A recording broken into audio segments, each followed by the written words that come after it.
오늘 우리에게 주시는 하나님의 말씀은 에스겔 11장에 있는 말씀 같이 봅니다. 에스겔 11장 17절에서 21절까지 에스겔서에 있는 말씀, 이스라엘의 회복에 대해서 이야기하는 말씀인데요. 그 말씀 중에 중요한 부분 한 부분 보고 같이 이야기 나눴으면 좋겠습니다. 17절부터 21절 읽겠습니다. 너는 또 말하기를 주 여호와의 말씀에 내가 너희를 만민 가운데에서 모으며 너희를 흩은 여러 가운데에서 모아내고 이스라엘 땅을 너희에게 주리라 하셨다 하라.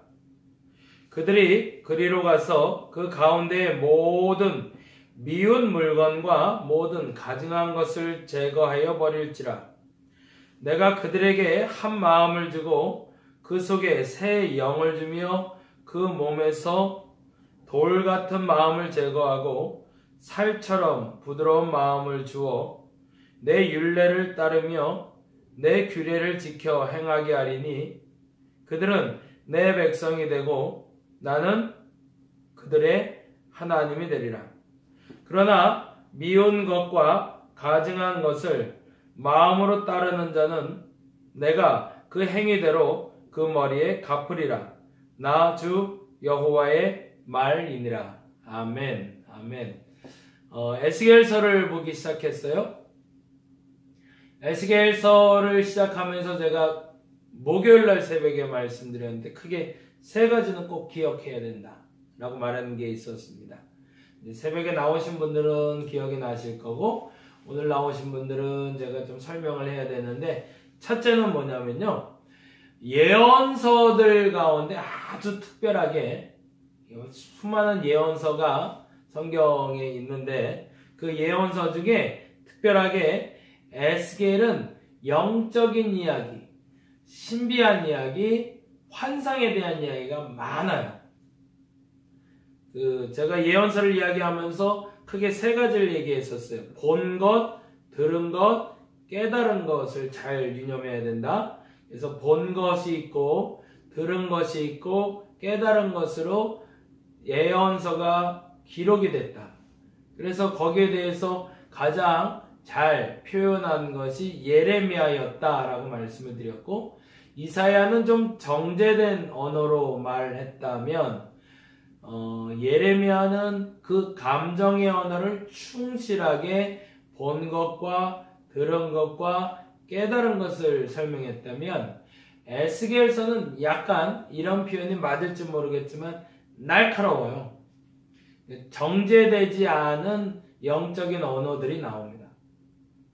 그러니까 이사야는 환상을 보고 들은 것에 대해서 잘 정제된 그 음식을, 정갈한 음식을 낸 것처럼 그 이사야의 말씀은 이렇게 정돈되어 있고 체계도 갖춰 있고, 그런데 반면 예레미야서는 그 어머니가 끓여준, 정성도 끓여준 된장국 같은 느낌, 김치찌개 같은 느낌, 이렇게 음식이 화려하진 않지만 정성이 가득 담긴 음식을 먹는 느낌으로 예레미야를 보고요.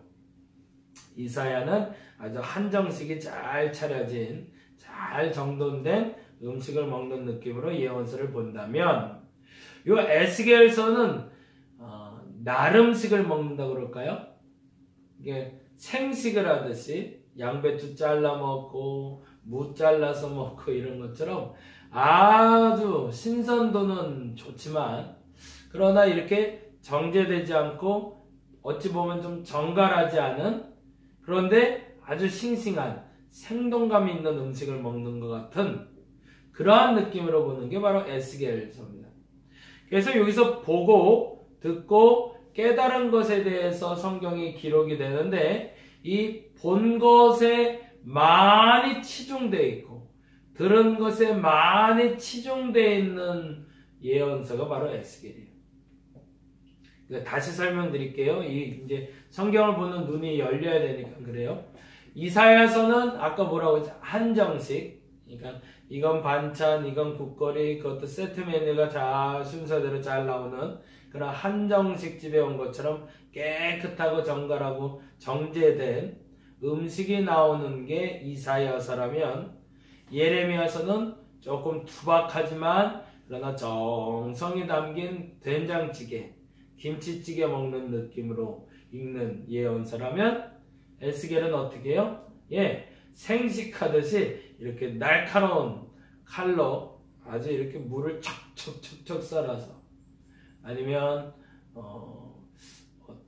이 표현은 좀 죄송하지만 나름식을 직접 잡아먹는 느낌, 그런 느낌으로 보는 책이 에스겔서입니다. 그만큼 본 것에 대해서 아주 생동감 있게 신랄하게 잘 표현하고 있다는 얘기예요.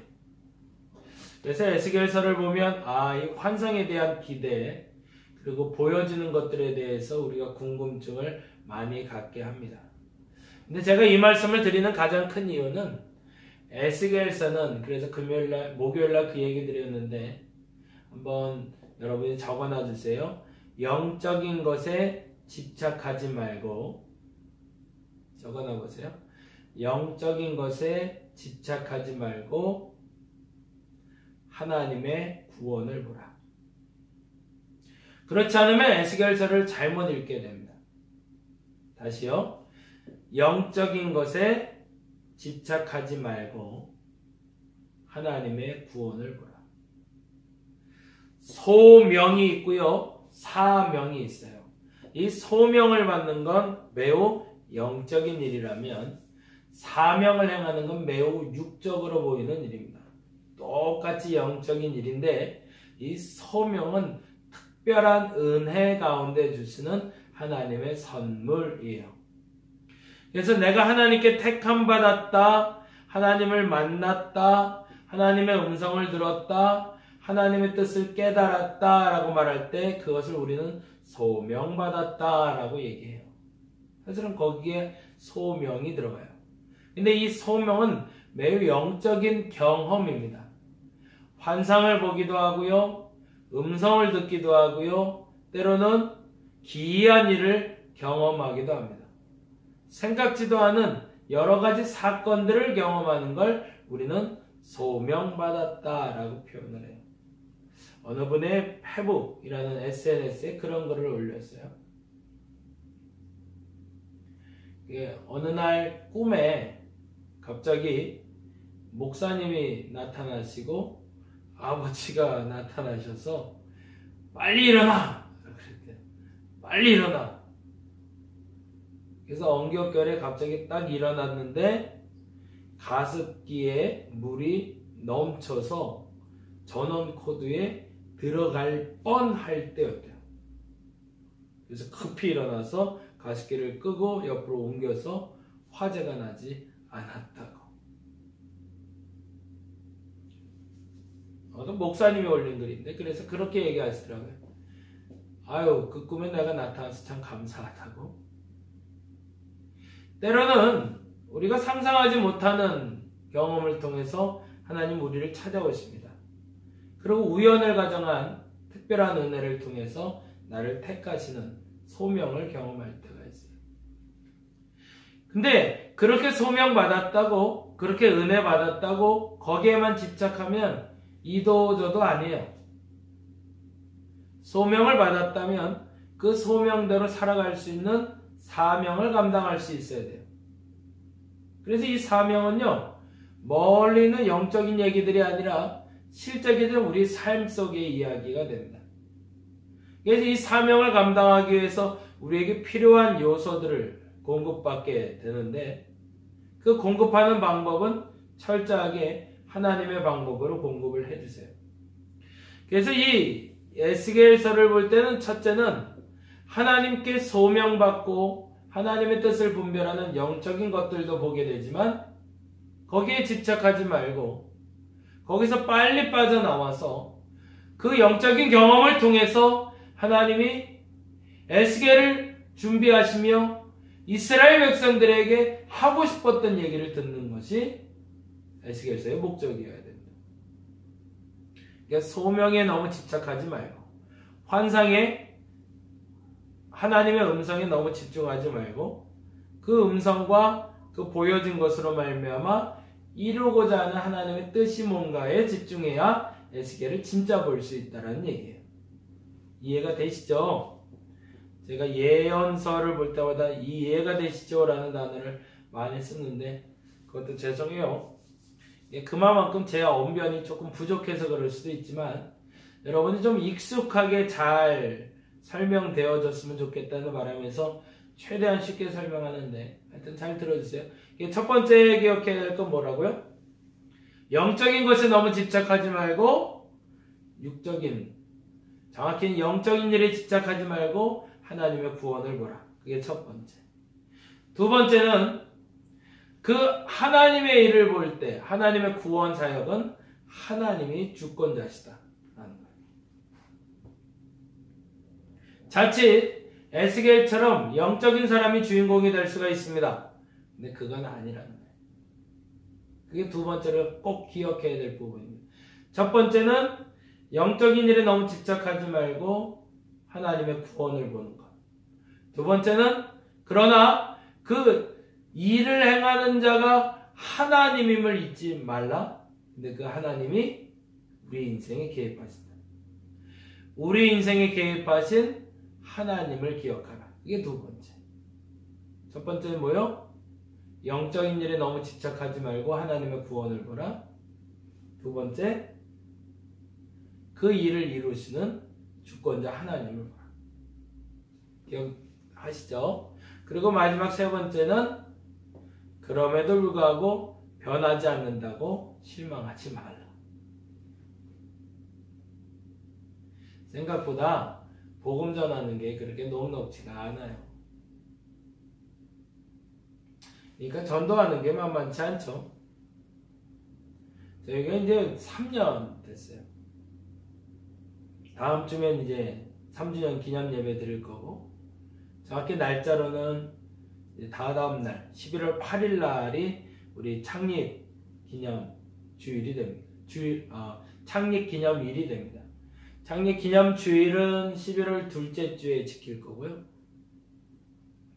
그리고 우리가 생일날은 11월 8일 날이 돼요. 그래서 이 창립 기념일마다 제가 늘 하고 싶은 얘기가 있어요. 그건 뭐냐면 영적인 소명을 받았고 우리에게 주어진 영적인 소명은 뭐며 그 사명은 뭔가 라는 이야기예요. 하나님 저에게 우리 다림목교회를 시작하게 하시면서 주신 말씀은 물음이었습니다. 그 물음은 뭐였냐면 어떻게 하면 거룩하게 살 수 있을까라는 질문이에요. 이 질문을 저와 여러분이 잘 기억했으면 좋겠어요. 특히나 우리 다림목교회에서 신앙생활하는 분들에게는 이 질문을 해답을 찾아가는 여정, 그 영적 여행을 출발하는 분들이다 생각하시면 좋겠어요. 우리가 우리의 삶 속에서 어떻게 하면 어떻게 하면 거룩하게 살 수 있을까? 이 질문에 답해가는 하루하루를 사시기 바랍니다. 그래서 그 소명에 의한 그 소명을 어떻게 받았는지가 중요한 게 아니라는 거예요. 이거에 집착하지 말라고요. 목사님 그거 어떻게 받았어요? 음성을 들은 거예요? 보여줬어요? 여기에 너무 집착하지 마시고 어떻게 하면 거룩하게 살 수 있을까라는 질문을 내가 받고 그 거룩을 향한 사명을 발견하게 됐는데 무엇을 집중하라고 그랬죠? 영적인 일에 집착하지 말고 하나님의 구원을 보라. 하나님이 이루시는 것을 보라. 그 일을 위해서 무엇을 해야 될까를 여러분께 설명드리려고 합니다. 사실은 요 얘기를 좀 하려고 해요. 오늘도 이 얘기를 할 거지만 매년 창립기념주일은 이 얘기를 할 겁니다. 어떻게 하면 거룩하게 살 수 있을까라는 질문에 대한 해답입니다. 그 질문에 대한 대답이에요. 근데 이 대답은 제가 써드리는 것이 아니라 여러분이 써가는 겁니다. 그래서 해답지라고 얘기를 드리고 또 다른 질문지도 될 겁니다. 여러분이 잘 아시는 대로 어떻게 하면 거룩하게 살 수 있을까라는 질문에 대한 제가 크게 4가지의 해답을 찾은 것은 우리의 4가지의 수레바퀴가 온전히 돌아갈 수 있도록 만들어야 된다는 거였습니다.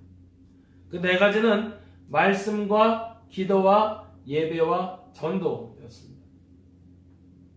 수레바퀴의 큰 4가지 축과 같은 역할을 하는 건데 말씀과 기도가 개인 영성생활에 관련된 거라면 예배와 전도는 공동체 영성생활에 관련된 부분입니다.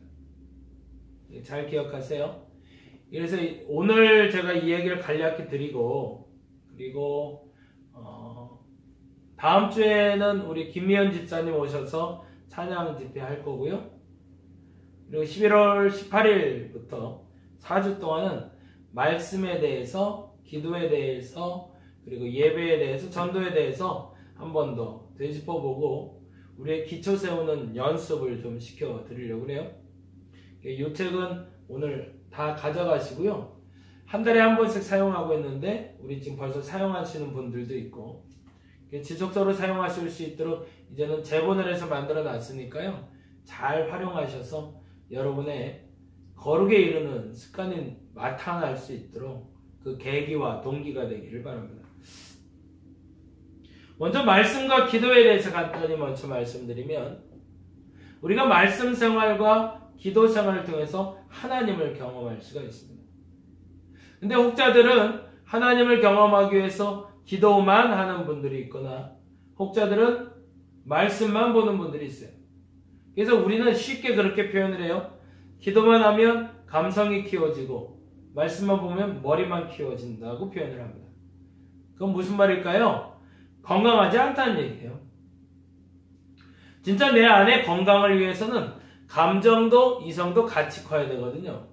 근데 기도하다 보면 영적인 경험이 많아져요. 그게 무슨 말일까요? 아까 말한 대로 하나님의 소명을 받는 것처럼 환상도 보기도 하고 듣는 것도 많아지고 그리고 신비한 체험을 많이 하게 됩니다. 기도를 많이 할수록 기도하면 할수록 그래서 거기에 많이 집착하게 돼요. 거기에만 매몰되는 경우를 종종 봅니다. 근데 반면에 말씀을 보는 사람들은 행동하는 지성인이 됩니다. 행동하는 그리스도인이 돼요. 왜? 말씀을 통해서 뭘 알게 되니까요? 내가 해야 할 일을 알기 시작하니까. 그래서 움직이기 시작하는데 차가워요. 기도한 사람이 뜨겁다면 말씀 읽는 사람은 차갑습니다. 성경에 보면 차든지 덥든지 하라고 그러는데 그 말을 하려는 게 아니라 이게 같이 가져야 된다는 얘기예요. 기도해서 가슴이 뜨거워진 사람이 말씀을 통해서 냉철한 이성을 가지고 그리스도인으로 살아갈 수 있도록 연습을 하고 훈련을 해야 됩니다. 그래서 이 말씀 생활과 기도 생활이 같이 가져야 되는데 이 기도 생활은 크게 3가지로 개인 기도가 있고요. 스스로 기도하는 그 개인 기도가 있고 저는 이 개인 기도를 교회를 위한 그리고 자신을 위한 가정을 위한 기도로 나눠서 개인 기도를 시킨다고 합니다. 이 개인 기도와 중보 기도가 있습니다. 이 개인 기도와 중보 기도를 통해서 우리는 하나님과 가까워질 수가 있어요. 그리고 또 이거 이제 구체적으로 나중에 또 설명을 드릴 거예요. 말씀 읽기는 통독이 있고 정독이 있습니다. 이제 2가지씩 나눌 거예요. 기도는 개인 기도와 중보 기도가 있다. 그리고 말씀은 뭐가 있다고요? 통독이 있고 정독이 있어요. 저는 먼저 주창하고 싶은 건 통독에 대해서 연습을 시켜드리고요. 설교를 통해서는 정독하게 해드리죠. 이 2가지를 어떻게 해야 하는지를 알려드릴 거예요. 이유는 뭐라고요? 기도를 통해서 내 소명이 확고해지고 영적인 경험이 많아지길 원해서이고 그리고 뜨거워지기 위해서이고 말씀을 통해서 냉철해지고 행동하는 그리스도인으로 만들기 위해서. 그래서 이 말씀과 기도가 골고루 같이 가는 그리스도인을 만드는 것이 우리 교회의 목적입니다. 또 하나, 그러나 이 말씀과 기도를 통해서 나아가는 것은 뭐라고 그랬죠? 개인 영성 생활이라고 했잖아요. 반면에 우리 신앙인들은 홀로 신앙생활을 하는 것이 아니기 때문에 함께 가는 공동 영성생활을 해야 됩니다. 개인 영성생활은 말씀과 기도로 충분하다고 말하면 죄송한 일이지만 어쨌든 말씀과 기도를 통해서 성장하지만 공동체 영성생활은 예배와 전도를 통해서 성장합니다. 예배와 전도를 크게 구별하는 정의는 예배는 믿는 사람들의 모임이라면 전도는 믿지 않는 사람과 믿는 사람의 모임을 말합니다.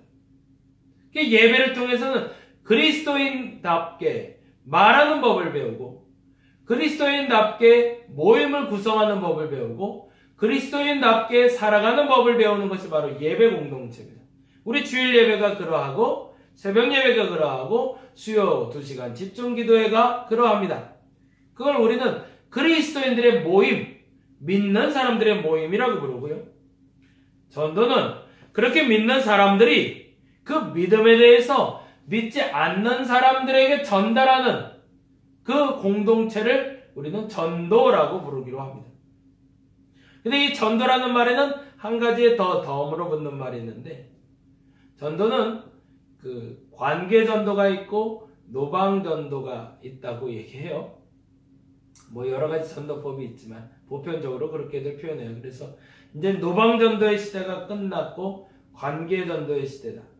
그래서 길거리에서 찌라시 돌리듯이 이렇게 돌리는 노방 전도는 의미가 없다라고 얘기하는데 저는 총칭해서 그렇게 얘기합니다. 교회는 믿는 자들의 모임이고 전도는 믿는 자와 믿지 않는 자의 모임이라고 그랬잖아요. 그래서 저는 이 전도를 우리 교회로서는 노방전도를 특히나 이런 단어로 썼으면 좋겠다라고 이야기해요. 그것이 지역 신방입니다. 믿는 자들에게 대신방이 있는 것처럼 지역에 믿지 않는 자들을 신방하는 것을 저는 전도라고 부르고 싶습니다. 믿지 않는 사람들, 보다 정확히 말하면 우리 교회에 속하지 않는 사람이 믿지 않는 사람이 아니라 하나님을 알지 못하는 자에게 하나님을 전하는 일을 저는 지역 신방이라고 부르고 싶은 거예요. 제가 속한 지역은 수지라는 제가 사는 곳과 이 마복동이라는 지금 우리 교회가 위치한 곳은 저의 지역입니다. 이 지역을 저는 신방할 겁니다. 왜요? 하나님의 마음으로 하나님의 복음을 전해야 되니까. 여러분은 여러분이 속한 곳에서 전도해 주시기 바랍니다. 여러분의 지역에 신방을 하세요. 그리고 복음을 전할 수 있기를 바랍니다. 그래야 건강해지고요. 그래야 거룩하게 살 수 있기 때문에 그렇습니다. 제가 경험하건대, 제가 확언하건대 이 말씀 생활과 기도 생활과 전도 생활과 예배 생활이 골고루 잘 분포만 되면 건강한 신앙을 갖게 돼요. 근데 문제는 뭐냐면 이 건강한 신앙생활을 할 수 있도록 만드는 이 4가지의 거룩한 습관의 도구들 중에 하나만 무너져도 병들게 되더라, 힘들게 되거나 뭔가 부족하다고 느끼게 되더라는 겁니다. 골고루 커가야 돼요. 그러니까 뭐 이게 숫자적으로 표현할 수는 없지만 성경을 10장 봤으면 기도는 한 10분 정도는 해주고 믿는 사람을 한 명을 만났으면 믿지 않는 사람도 한 명 정도 만날 수 있어야 건강하다는 얘기예요. 무슨 얘기인지 이해가 되시나요? 왜냐하면 조화롭게 하나님은 우리를 만드셨기 때문에 그렇습니다. 우리의 거룩은 우리에게 매몰되어 있는 것이 아니라 외부로 나가게 되어 있습니다. 근데 그 방법에 대해서 오늘 본문에 다음과 같이 이야기합니다. 전제가 이렇게 18절에 보니까 이렇게 되어 있어요. 볼까요? 그들이 그리로 가서 그 가운데 모든 미운 물건과 모든 가증한 것을 제거하고 버리랍니다. 이 말은 뭐냐면 이스라엘의 회복을 위해서 필요한 조건들이 있다는 거예요. 근데 첫 번째는 미운 물건과 가증한 것을 버리라. 내게 쓸모없는 것을 비우는 작업을 가야 돼요. 이게 뭘까요? 말씀과 기도 생활을 말해요. 내가 말씀을 보면 볼수록 기도하면 할수록 내 안에 옳은 것이 드러납니다. 옳은 일을 해야 된다는 마음의 열정과 그리고 냉철한 판단력이 나오기 시작합니다.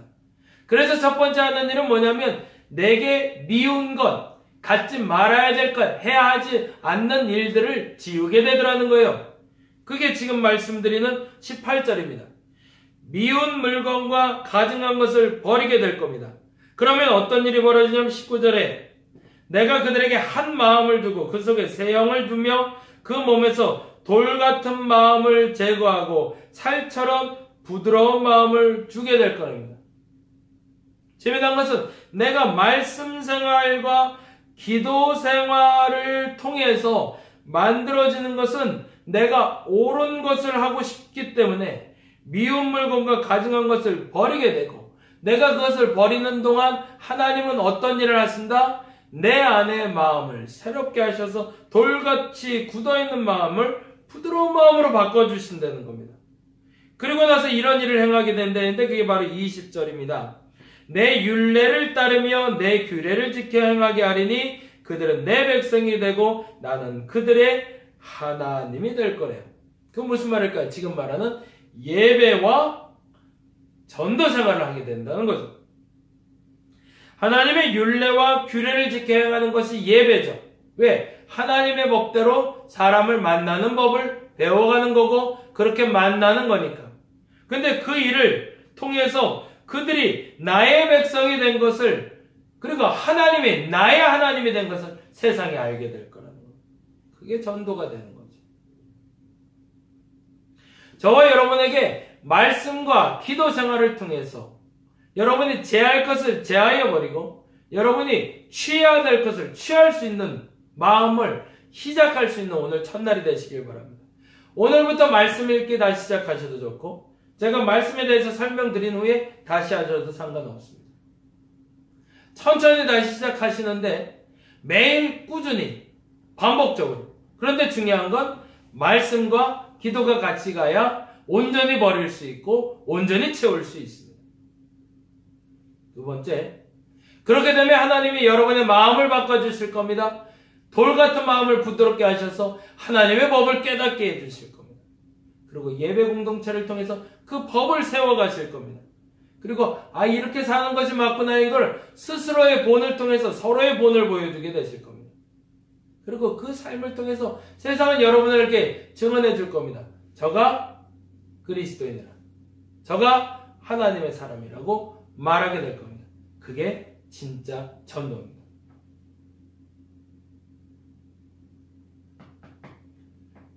11월 첫 주입니다. 어찌 보면 저에게 있어서는 새롭게 시작하는 또 첫날입니다. 왜요? 우리 교회 창립을 준비하는 날이기 때문에.